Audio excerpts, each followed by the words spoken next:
Salut les loulous, ici Tsun et Rio. On est en direct de l'atelier du Wargame. Et aujourd'hui les amis, l'atelier s'est déplacé. On est en direct chez Alaric qui va nous présenter sa superbe armée Imperial Fist. On vous met une petite vidéo comme d'hab, un bon petit kiff en musique, et on se retrouve juste après. Allez, A tout de suite.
Alors les amis, on se retrouve après ce petit kiff. Donc aujourd'hui l'atelier s'est déplacé. On est en direct de chez Alaric. Alaric, merci de nous recevoir chez toi. Bah merci à vous les amis. Donc on est devant une superbe armée de Imperial Fist, très conséquente, vraiment très très jolie, des belles pièces, comme on aime. Notre bon Alaric, il est amoureux de ça. Il va nous présenter son armée. J'espère que le petit kiff vous a bien plu, comme l'a dit notre bon Tsun. Alors Alaric, présente-toi un petit peu donc, pour nos petits loulous qui voient un petit peu qui tu es, comment tu as commencé, comment tu en es venu au Wargame et depuis combien de temps tu pratiques. Alors, ça commence à remonter puisque ça fait une quarantaine d'années que je joue. J'ai commencé ado, je jouais aux jeux de stratégie avec figurines napoléoniens. Donc le début des figurines, et puis j'ai joué assez longtemps en napoléonien ou en historique, Ouais. et puis ensuite j'ai été initié par un ami qui m'a fait jouer à Warhammer Ancient Battle. Donc du coup, tu nous dis que tu as commencé avec du napoléonien, de la partie historique, et tu as transité vers la partie Heroic Fantasy.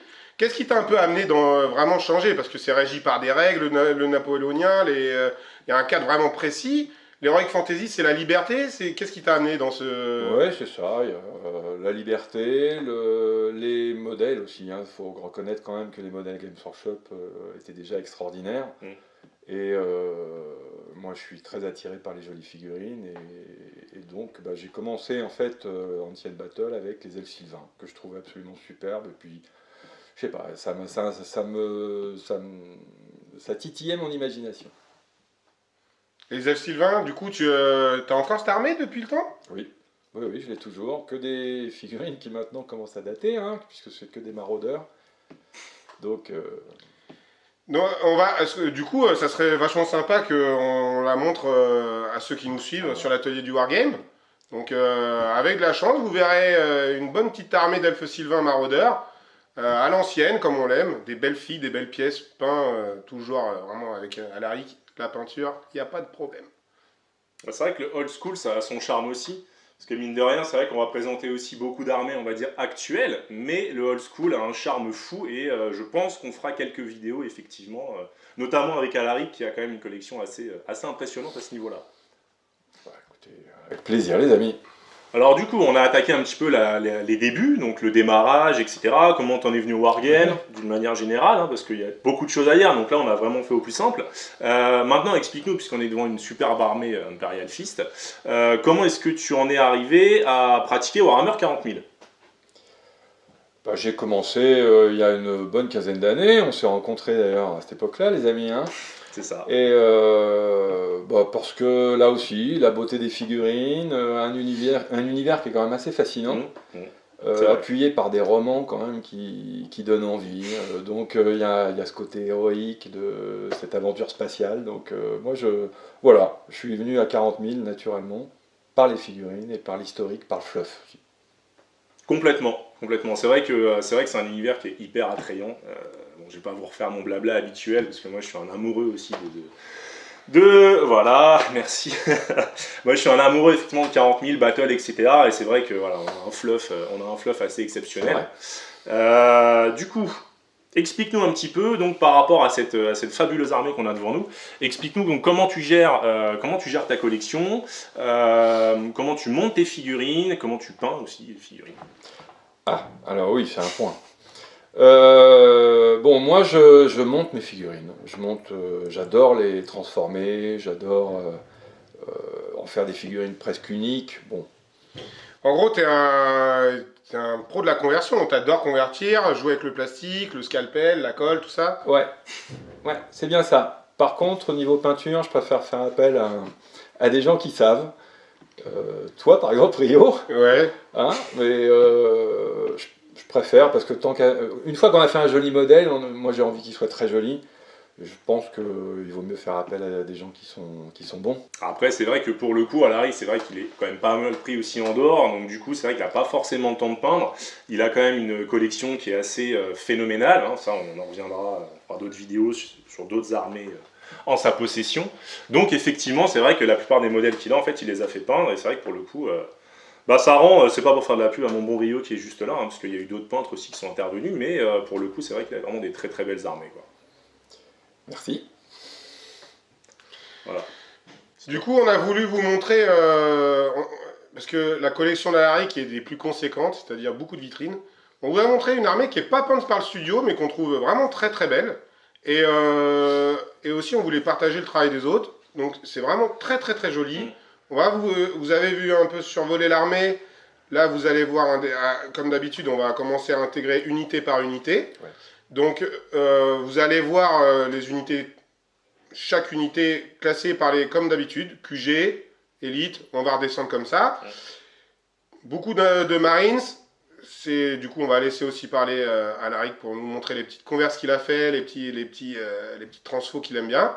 Alors du coup, avant qu'on passe unité par unité, moi je voulais quand même qu'on revienne un petit peu sur l'armée dans son ensemble. Si je dis pas de bêtises... Voilà, j'ai des faiblesses.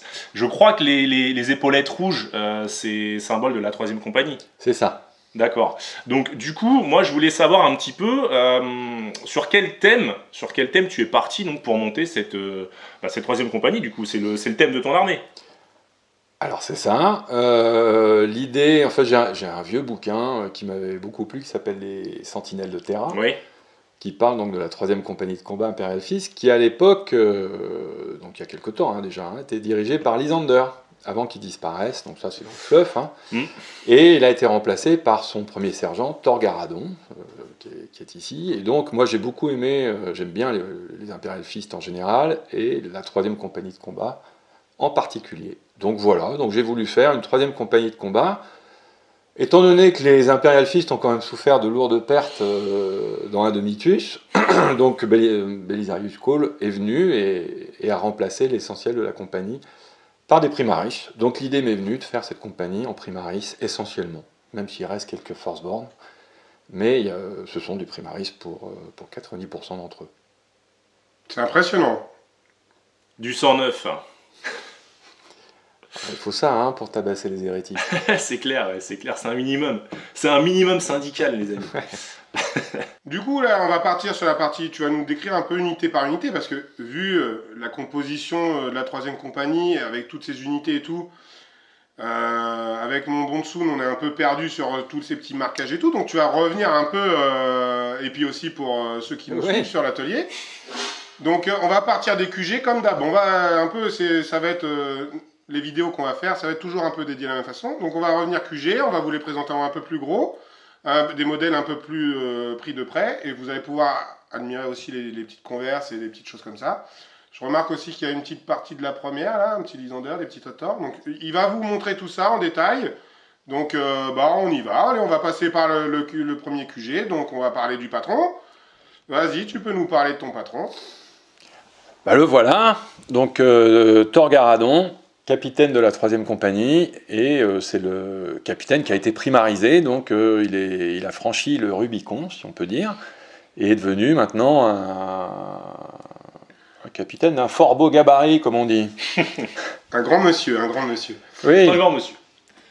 C'est une converse ou la figue existe? Alors la figurine existe, bien sûr. La conversion, non, il n'y a pas une grosse conversion là-dessus, si ce n'est que moi j'aime pas trop les têtes nues chez les Marines, donc il est casqué. Voilà, donc il a un casque de Primaris. Bon, voilà, rien de bien méchant. Hein, mais je pense que quand on va à la guerre, on met un casque. C'est pas con, c'est pas con. Donc du coup, on peut dire aussi que quand même, Alaric est très très respectueux du Codex Astartes. Hein, voilà, on a les bons marquages, on a les bonnes épaulettes. Chaque figurine est très détaillée, comme il va nous l'expliquer dans son interview. Chaque figurine est vraiment détaillée. Donc, on va poursuivre sur la partie QG. Donc après le patron, écoute, je vois juste là, ouais, bêtement, je vais dire un champion de l'empereur, même si ça n'en est pas un. Enfin, explique-nous l'idée. Bon, les fils de Dorn sont... parmi les fils de Dorn, il y a les Black Templars. Bon, et moi je voulais qu'à l'intérieur des Imperial Fist, il y ait des clins d'œil sur les Black Templars. Et il est décrit d'ailleurs dans le fluff que tous les chapitres Imperial Fist ont des champions de l'empereur. Donc moi j'ai voulu faire un champion de l'empereur. Donc je suis parti comme base du capitaine Primaris, et avec l'épée du champion de l'empereur, un casque de Black Templar, ça se transforme assez facilement finalement en champion de l'empereur. Ça s'y prêtait bien, je pense que ça doit faire partie d'une compagnie Imperial Fist. Voilà. En tout cas, c'est très joli. C'est très joli, et moi j'aime beaucoup bon, ça on y reviendra un peu dans la suite, mais c'est vrai que le noir se mêle très bien avec le jaune, et l'idée d'avoir effectivement un champion, je trouve ça super sexy en fait, tout bêtement. Alors pour le reste des QG, qu'est-ce que tu peux nous dire? Je pense qu'il n'y a pas tellement de conversion en soi. C'est des belles figurines, il n'y a pas tellement de conversion en soi, j'ai l'impression. Les Primaris sont pas faciles à convertir. On peut faire des rajouts de pièces, de grenades, de holsters, Ouais.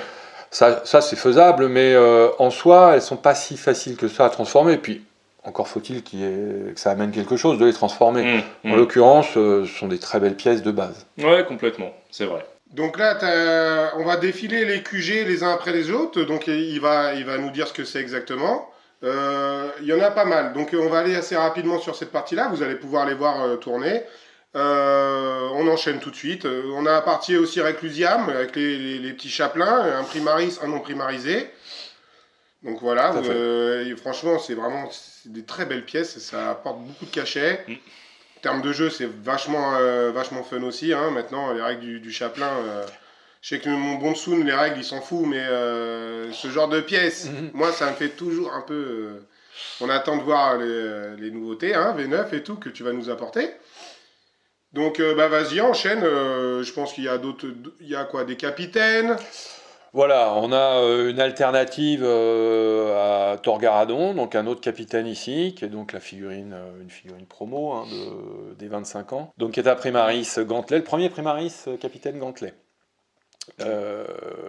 Et puis il y a éventuellement une alternative Firstborn avec un gros... celui-là a été transformé. Un gros Marines Firstborn. Marteau bouclier, bon, il représente bien ce qu'il doit représenter chez les Imperial Fist. Je te tabasse à coups de marteau. Poésie. Bon, et puis Le reste de l'état-major de compagnie, on retrouve évidemment le doyen, celui qu'on appelle le doyen, le porte-étendard. Les lieutenants, bien sûr, lieutenants primarisés. Donc les lieutenants, t'en as plusieurs. Il y en a plusieurs. Il y en a un peu partout sur la table. Voilà. On va vous les réunir tout de suite maintenant. Là, donc vous avez tous les lieutenants qui tournent là. C'est ça qu'on aime chez le Marine, ça. Les lieutenants, les capitaines, ces QG un peu là, les doyens. Attends, les doyens c'est très fort aussi. En V9, franchement, ces QG là, ça vraiment apporte un petit cachet vraiment très, très appréciable chez le Marines. Puis en termes de règles maintenant, un bataillon est constitué maximum d'un capitaine, de 2 lieutenants, et éventuellement de lieutenants, on n'est pas obligé, et de 2 autres personnages. Mais on ne peut pas avoir 2 capitaines dans un bataillon Space Marine. C'est terminé ça. On peut éventuellement avoir un maître de chapitre, mais on ne peut avoir que un capitaine. D'accord. Ça t'a plu, je suis sûr. Ouais, énormément. Énormément. Je trouve que ça, justement, ça permet encore plus de personnaliser le personnage et la compagnie. Que penses-tu d'attaquer par ce petit bloc là qui est pas de la 3e compagnie? Ce petit bloc noir, n'est-ce pas, massif? Ouais, regardez, on prend comme ça et puis on vous le met là, hop là. Ils sont quand même très beaux. Alors, tu nous parles un peu de cette unité? Ouais, c'est l'héritage de Lysander. La 3e compagnie, c'était sa compagnie. Donc il fallait lui rendre hommage, et donc là par contre j'ai transformé un Lysander, parce que malheureusement la figurine d'aujourd'hui a un peu vieilli. Elle est petite, ramassée, elle a au moins 20 ans cette une petite figurine. boule. C'est pas terrible, et moi j'ai voulu que le Lysander soit assez impressionnant. Donc celui-là a été transformé. Ouais. C'est sur une base de Gravis à l'origine, pour donc en faire cette figurine-là. Et accompagné par des vétérans de la 1re compagnie, donc des Terminators, avec des très vieilles armures, puisque ce sont des armures de l'hérésie. On va continuer dans l'élite. Du coup, vous avez vu les Termis de la 1re compagnie. Maintenant, dis-moi, parce que moi, les Marines, ça fait un bout de temps que j'ai arrêté. Armure Gravis, c'est ça? Des agresseurs. Agresseurs, ouais, c'est pour se faire agresser. Ah oui. C'est thématique. Oui, c'est de l'agression. Donc oui, il y a deux catégories d'agresseurs. Donc les lance-flammes, ceux qui ont les lance-flammes, maintenant très intéressant, en V9, 12 pas à la portée. Et les bolters, qui ont fait la joie des joueurs Marines en V8, sont un peu moins forts en V9. Mais la poussière. Non, tu vas nous trouver quelque chose pour les sortir? Ouais, je pense que c'est pas inutile. Ça dépend peut-être des chapitres, mais c'est pas inutile. Voilà. Donc on a fait le tour des élites, je pense. Ou il y a peut-être quelque chose que j'ai oublié? Non, il reste quoi? Il en manque, mon bon Rio. Ah, vas-y, allez. Enchaîne pour nos... On a les Rivers, qui sont ici. Ah oui. Alors les Rivers sont les escouades d'infiltration Marines. Primaris, donc une première escouade qui est en pistolet bolter et couteau de combat, deuxième escouade qui est en fusil bolter. Armure noire, épaulettes jaunes, parce que quand on s'infiltre, c'est toujours mieux d'être plus discret, en jaune on est moins discret. C'est vrai que l'impératrice qui s'infiltre... en noir c'est mieux. Les petits poussins en infiltration les gars. Ouais, c'est ça. Donc en noir, c'est vrai que... Et puis remarquez, franchement ça claque. On a le rappel même sur les vite fait sur les tanks là, avec les rayures jaune-noir. Là, le noir, le jaune, ça matche bien. Ouais. Et là, l'infiltration en noir, les petites épaulettes qui vont bien. On garde les marquages, on garde le codex, mais voilà. Pour moi, des Marines qui s'infiltrent vont pas aller en jaune poussin, s'infiltrer au milieu d'une forêt ou de quelque chose comme ça. Donc là, on a vraiment, c'est une très très bonne idée. Franchement, et puis ça a rendu. Ouais. C'est surtout ça aussi qu'il faut souligner, c'est que le rendu, j'en parlais tout à l'heure rapidement, justement la transition jaune et noir, ça marche toujours très bien, et là pour le coup, voilà, on a l'exemple parfait.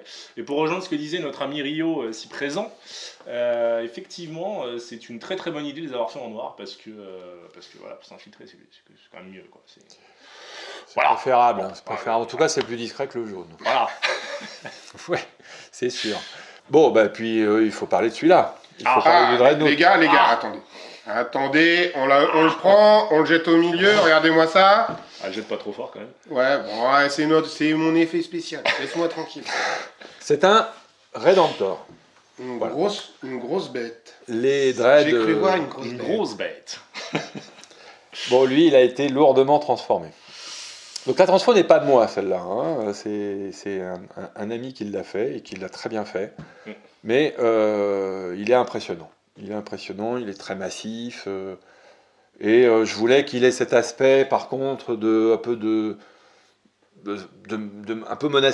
monastère. Enfin, il y a un aspect un peu religieux dans le Dread, puisque ce sont des machines vénérables. Ouais. Et je trouve qu'il il représente plutôt bien ce qu'il doit représenter. C'est-à-dire une vieille machine puissante et vénérable. Donc franchement, pour moi, c'est une des plus belles pièces de l'armée. Ah oui. Incroyable, énorme. Franchement, il envoie du lourd, il pèse lourd. Quand il marche, il casse le sol. Franchement, ça envoie. Bon, t'as plein de d'autres petites choses qui sont sympas, mais celui-là, comme dirait notre bon Tsun, c'est mon coup de cœur. Alors, c'est vrai que dans la démarche, comme disait Alaric tout à l'heure, la démarche monastique, effectivement, en fait, quand tu regardes la pose de la figue, la façon dont il avance, etc., on ressent bien cet effet, je trouve. Donc, ouais, c'est bien de le souligner. Mais c'est vrai, pour le coup, voilà, ça va faire plaisir à Rio, voilà. Donc, c'est un coup de cœur, effectivement. C'est une belle conversion, c'est une belle peinture, la figue a une belle démarche, donc oui, un coup de cœur, effectivement. Du coup, on va transiter rapidement. Je pense qu'il reste un ou deux derniers élites. Oui, il y a l'apothicaire, la bannière, ça, c'est le sympa, doyen, l'apothicaire. on en a parlé. L'apothicaire, bien sûr. Un Marines, aujourd'hui, ça sort pas sans apothicaire, et particulièrement avec le codex V9. Bon, c'est même presque parfois trop. Non, et puis la figue, franchement, la figue, c'est une tuerie. C'est une des premières figues Primaris. Ouais. Hein, Et le côté blanc, justement, ressort vraiment. Moi, j'aime beaucoup de chez les Marines. Il y a le blanc, l'apothicaire, le bleu, le noir, le réclusiam, le bleu, les archivistes. Franchement, c'est vraiment. Toutes les armées marines sont différentes, mais voilà, quand on regarde bien ces schémas-là, ça marche toujours bien. Ouais, je suis complètement d'accord. C'est vrai que tu le soulignes et je suis complètement d'accord avec toi. Et c'est vrai que pour le coup, encore une fois, Alaric, c'est encore par rapport à ce qu'on disait tout à l'heure, c'est quelqu'un qui respecte énormément ce genre de choses. Et franchement, ça donne un côté un petit peu, un peu old school. Parce qu'à l'époque, c'était très respecté, ce genre de choses. Si tu regardes les anciennes armées marines à l'ancienne, etc. Et je trouve qu'effectivement, on retrouve un peu de ça dans ton armée, en fait, au final, par justement cette couleur respectée par chaque tranche. Et franchement, je trouve ça, ouais, c'est sexe. Bon. Et puis c'est agréable de voir une armée montée, c'est du Primaris. C'était très fort en V8 ce genre d'armée. Mais ça a beau être fort, mais ça garde quand même un aspect fluff. Ouais. On a une compagnie complète carrément. Qui est montée d'une façon fluff. On a les devas, on a les choses comme ça. On va revenir sur les soutiens et tout. Mais voilà, on va passer sur la troupe, je pense. En V8, on a eu des moments difficiles, les Primaris. Il y a eu un premier codex où les Marines étaient plus les paillassons de toutes les autres armées. Et puis on a eu un deuxième codex qui lui les a rendus un peu trop dominants certainement. Voilà. Et là on est peut-être paillasson à ranger, tu vois. Voilà, c'est ça. C'est toi qui t'es su maintenant. Ouais. Maintenant, on est plutôt sur un codex qui tourne toujours extrêmement fort, mais qui est un peu plus équilibré quand même. Et bon, il y a d'autres unités d'ailleurs qui sont sorties entre temps qu'on voit pas ici, mais qui sont en préparation. Les placards. Ça, c'est comment on a dit, mise à jour V9. Mise à jour V9. Mise à jour V9, les gars. Ça va venir. L'atelier du Wargame va suivre ça en détail. Et on vous montrera ça. On balayera comme d'hab, Facebook, Insta. N'hésitez pas à vous inscrire. On lance tout le temps de la nouveauté. On est à fond. N'hésitez pas. Alors, on va reprendre sur les troupes, tu penses? Bah oui. Bon, vas-y. Parle-nous de tes petits poussins là. Eh ben, il y a pas mal d'escouades, il y a 5 escouades de Marines, enfin de Primaris, donc troupes. Donc 1, 2, 3, 4, 5. L'escouade 1 qui est ici, l'escouade 2 qui doit être par là, la 3. Ils ont tous leur petit marquage, regardez ça. 1, 2, 3, ils ont tous les numéros. Franchement, j'adore ça. Je reviens sur les marquages parce que ça me fait kiffer. C'est pas simple, il faut savoir quand même que Games ne fait pas de marquage noir. Les symboles tactiques noirs n'existent pas chez Games Workshop. Ah d'accord. Donc, avec un ami, on les a fait imprimer en fait, pour avoir les marquages noirs. C'est-à-dire que la flèche de la flèche, le symbole élite, le symbole attaque rapide, tout ça n'existe pas en noir. Et chez les Imperial Fist, c'est noir. C'est pas blanc. Donc ce qui est fourni dans les boîtes game, ce sont des calques T'as géants. imprimé toi-même tes décalcos. C'est vrai. Voilà, peut-être pour que ce soit effectivement les symboles impérialistes. Et pourquoi qui rigole? Non mais on voit on voit le vice du mec quand même. Tu vois, le gars avait imprimé en noir parce que ça n'existait pas. Non mais ça schématise complètement ce qu'on disait tout à l'heure. Voilà, le gars est à fond dans le détail, mais c'est génial, c'est super. C'est ça la passion les mecs, c'est ça la passion. C'est une collection. Ouais, mais c'est un amoureux, faut le dire, et ça c'est génial, c'est super. Tu le ressens quand tu vois ces figues, quoi. Au-delà du jeu, il y a les figurines et les modèles. Voilà, il faut respecter. Après, on va relativiser, hein, quand tu es du côté du peintre et que le gars il te demande de peindre des têtes de loup en freehand sur du Space Wolf et que tu t'en tapes 60, tu l'aimes moins le détail. C'est vrai. Mais c'est ça qui est beau. Exactement. D'ailleurs, c'est une petite anecdote. Les Space Wolf, ils sont de retour en V9. On va vous sortir un truc. Là, il y a une très très belle armée de Frankie, de Space Wolf, du loup, des trucs. Ça va venir dans la foulée, n'hésitez pas. Continuez à nous suivre. On va vous présenter de la belle armée. Et puis on va venir souvent chez notre petit Alaric, il est bien. Il y a des choses à montrer, ouais. Vous êtes les bienvenus, les amis, vous êtes les bienvenus. Du coup, les troupes noires, parce que moi, les Marines, comme je vous ai dit dans notre dernière vidéo, on a repris récemment avec Tsun un peu, on était un peu dans les limbes avant. Et les Marines là-bas en noir, c'est quoi? C'est de la troupe aussi? Alors, c'est de la troupe aussi, oui, ce sont des infiltrateurs. Donc, c'est une nouveauté Primaris, enfin une nouveauté qui a maintenant 2 ans.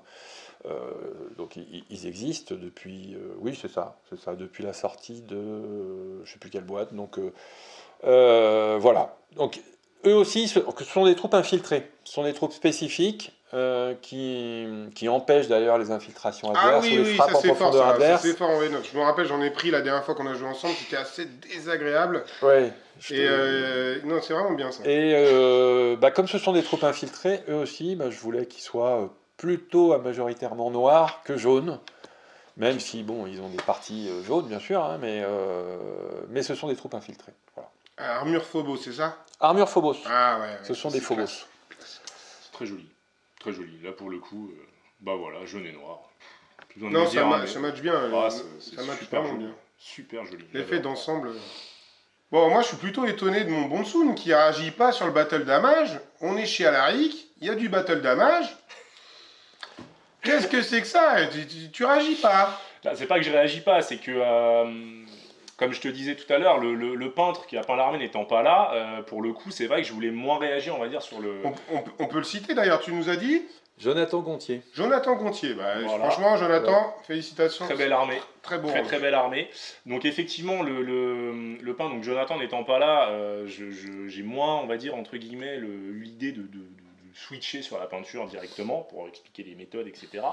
Mais comme le dit mon Morio, parce que c'est vrai qu'Alaric c'est quand même un grand malade de l'armure propre, hein, tu vois, c'est le gars, voilà, les Marines ils partent au combat, tu vois, c'est rasé. Ils sont rasés, ils sont tirés à 4 épingles, c'est beau gosse, tu vois. Donc là c'est vrai qu'effectivement quand tu vois le withering sur les armures, les pètes et tout, attends, qu'est-ce qui se passe? Bon, le jaune c'est pas simple, hein. C'est pas à toi que je vais apprendre ça. Tu es plus qualifié que moi pour le... Enfin, tous les deux d'ailleurs, hein, vous êtes plus qualifiés que moi pour le savoir. Une armure ultra clean et un jaune classique Games Workshop, ça fait un poussin. Bon, donc il fallait, je pense, tricher un peu. Et pour tricher, il fallait déjà... Je pense qu'il y a un aspect un peu jaune-orangé, ce qui atténue quand même ce côté poussin. Ouais. Et puis le withering, évidemment... il va amener, il va donner de la vie à la figurine et il va toujours encore plus atténuer ce côté jaune trop vif. Voilà, c'était ça l'idée. Et justement, oui, moi qui étais plutôt un amoureux du Marines sorti de Thunderhawk, si je puis dire, là, ils ont plutôt vécu. Et tant mieux. Voilà. Mais clairement, je pense le petit côté un peu, les brins à ramener avec le withering, franchement, ça passe nickel. Moi j'adore, nous on adore avec...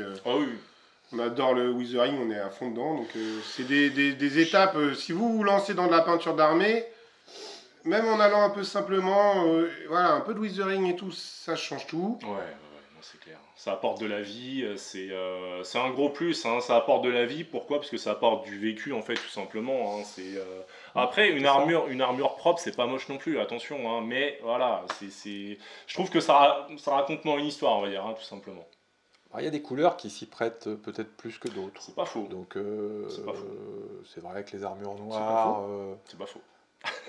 Les armures noires, on peut plus facilement les faire toutes propres. Bon, les armures vertes d'Archangel ou jaunes ou rouges Blood Angel, c'est certainement un peu plus joli avec du Withering. Complètement. Je pense d'ailleurs à tes empereurs Children pré-hérésie, qu'on vous présentera un de ces quatre aussi.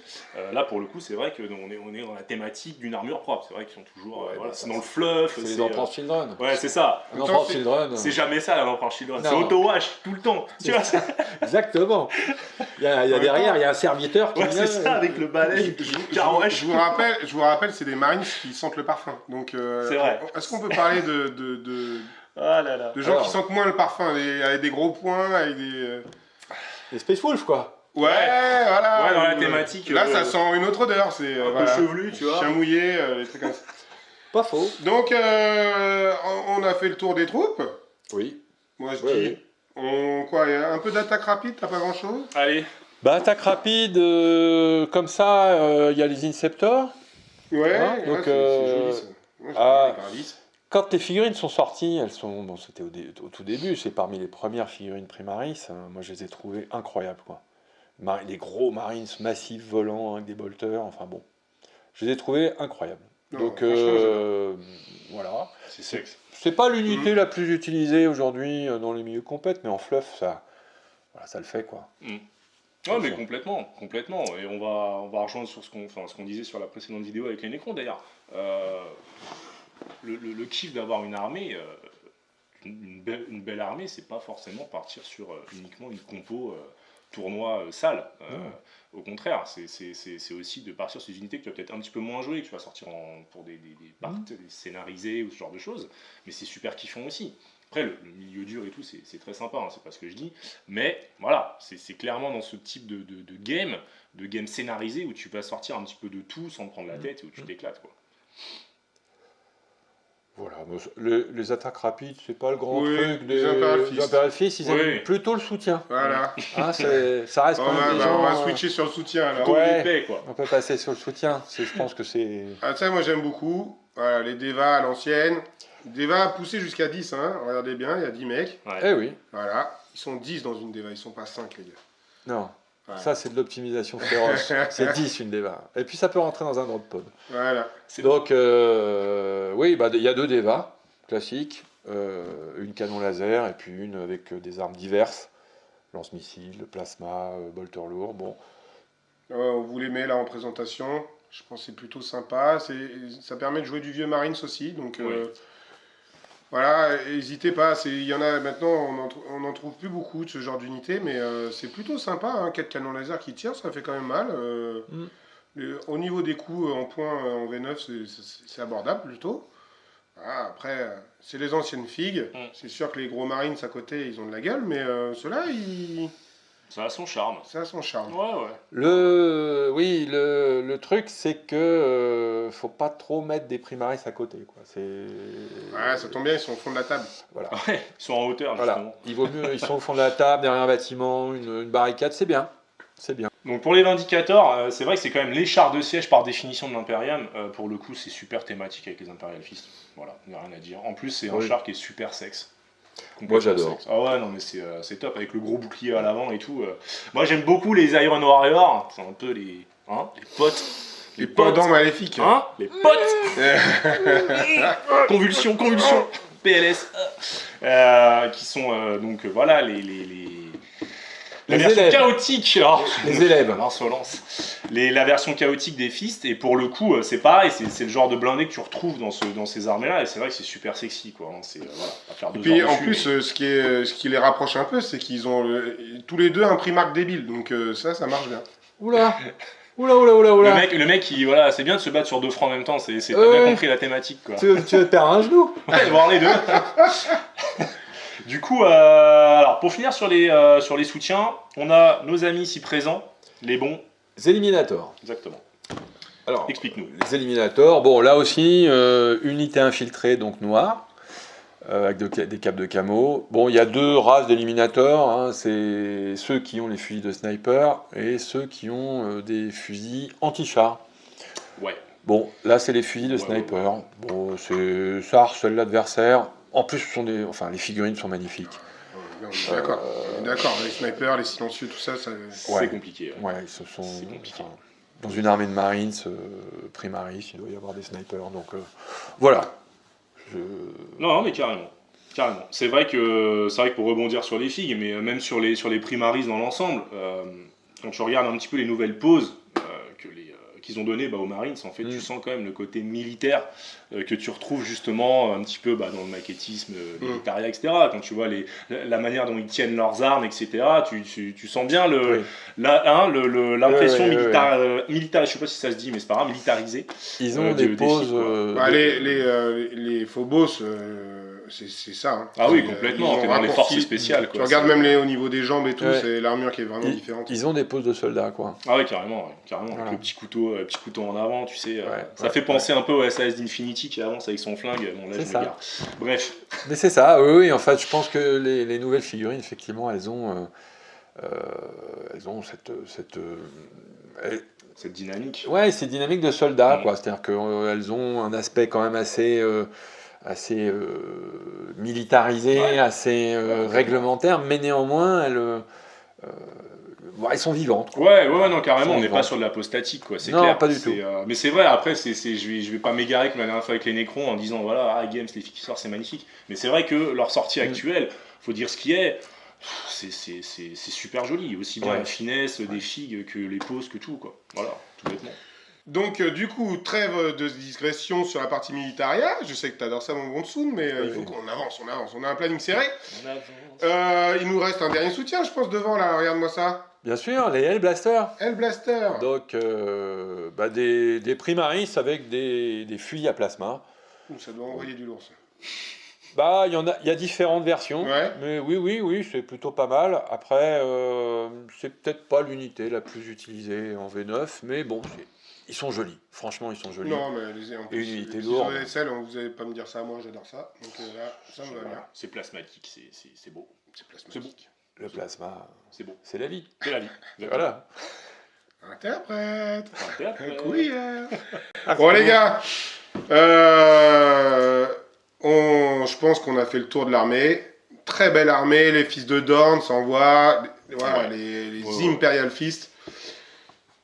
Il y a vraiment plein de petits détails quand vous regardez les petites unités comme celle-là, avec les petites touches un peu Black Templar, le champion de l'empereur, tous ces petits... Voilà, ça amène un cachet, franchement. Très belle armée. Nous, on est fans avec mon bon Tsoun. Carrément.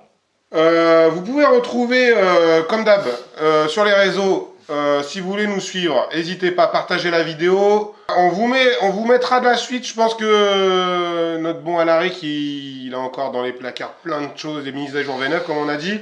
C'est ça. Des petits indicateurs, des petits trucs un peu crado, parce que notre bon Alaric, il aime aussi un peu le sale.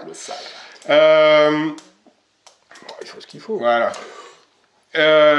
Du coup, vous pourrez suivre l'avancée de son armée.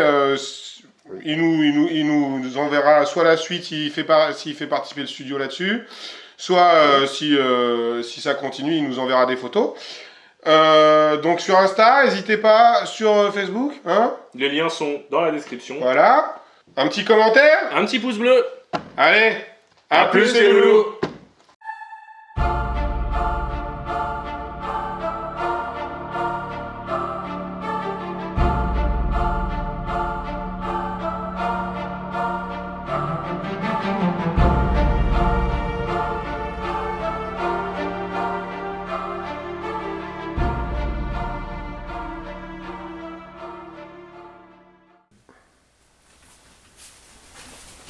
La fabuleuse histoire du cheval malade de Persona.